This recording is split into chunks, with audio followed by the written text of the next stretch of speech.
কাজের মেয়ে সোফায় বসে একটা লাঠি হাতে করে বসে আছে। তার সামনেই হাঁটু কেড়ে বসে আছে তার মালিক শাহেদ এবং তন্নি। দুজনকেই তাদের কাজের মেয়ে সাবিনা কান ধরিয়ে বসিয়ে রেখেছে। তন্নি ভয়ে ভয়ে সাবিনাকে বলে, প্লিজ সাবিনা, এবার আমাদের ছেড়ে দে। এই চুপ, তোর এত বড় সাহস! আমাকে সম্মান দিয়ে কথা বল শিগগিরই। আমাদের ভুল হয়ে গেছে, এবার ছেড়ে দেন প্লিজ। ছেড়ে দিব এক শর্তে, কান ধরে ওঠ, কান ধরে বস। হয়ে গেল, না হলে কিন্তু এই লাঠি দিয়ে বাড়ি দেব।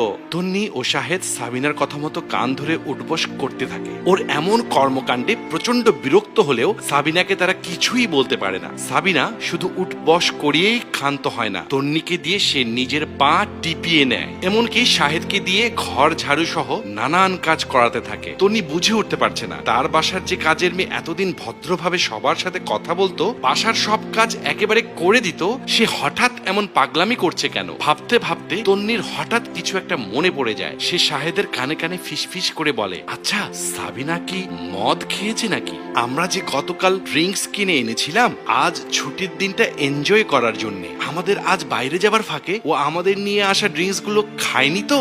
সেটাই হতে পারে, জলদি চেক করে আসো। তন্নি এবং শাহেদ দ্রুত নিজেদের ঘরে ছুটে যায়। আলমারি খুলে তারা দেখে গতকাল রাতে ড্রিঙ্কস করার জন্য তারা যে বিদেশি ড্রিঙ্কস এনেছিল সেই বোতলগুলো একটাও নেই। তার মানে সাবিনা এই বোতলগুলোর পুরো ড্রিঙ্কসই খেয়ে ফেলেছে।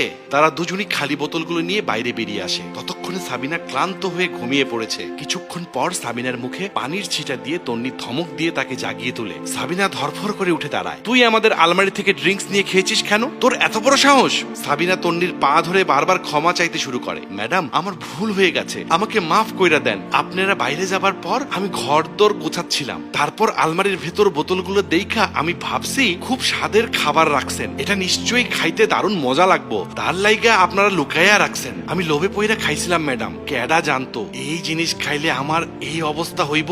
একটুও স্বাদ নাই ম্যাডাম, তাও আবার একটুখানি খাইলেই মাথা ঘুরায় সব খাইয়া ফেলবার মন চায়। ম্যাডাম, আপনি আমারে মাফ করে দেন। হ্যাঁ হয়েছে, তোর অবস্থা এখনো খারাপ, ঘরে গিয়ে এখন বিশ্রাম কর। সন্ধ্যার পর বাসায় সব জিনিস গুছাবি, সব কাজ কিন্তু শেষ করবি। সাবিনা চলে যাবার পর শাহেদ বলে, আল্লাহ যা করেন ভালোর জন্যই করেন। ওই মদগুলো আমরা খেলেও একই অবস্থা হতো। জীবনে শখের বশে একদিন ড্রিঙ্কস করাটাও যে কত বড় অন্যায় এবং পাপ আল্লাহ আমাদেরকে দেখিয়ে দিয়েছেন। আমাদের কখনই এইসব ড্রিঙ্কস করা উচিত নয়। হারাম খাদ্যের ফলাফল কোনোদিনই ভালো হয় না। হ্যাঁ, তুমি ঠিকই বলেছো, আল্লাহ যা হারাম করেছেন তার ফলাফল জেনেই তিনি হারাম করেছেন। চলো আমরা এই বোতলগুলো নষ্ট করে ফেলি। মহান আল্লাহ আমাদের সবাইকে এই সমস্ত খারাপ নেশাদ্রব্য থেকে দূরে রাখুন, আমিন।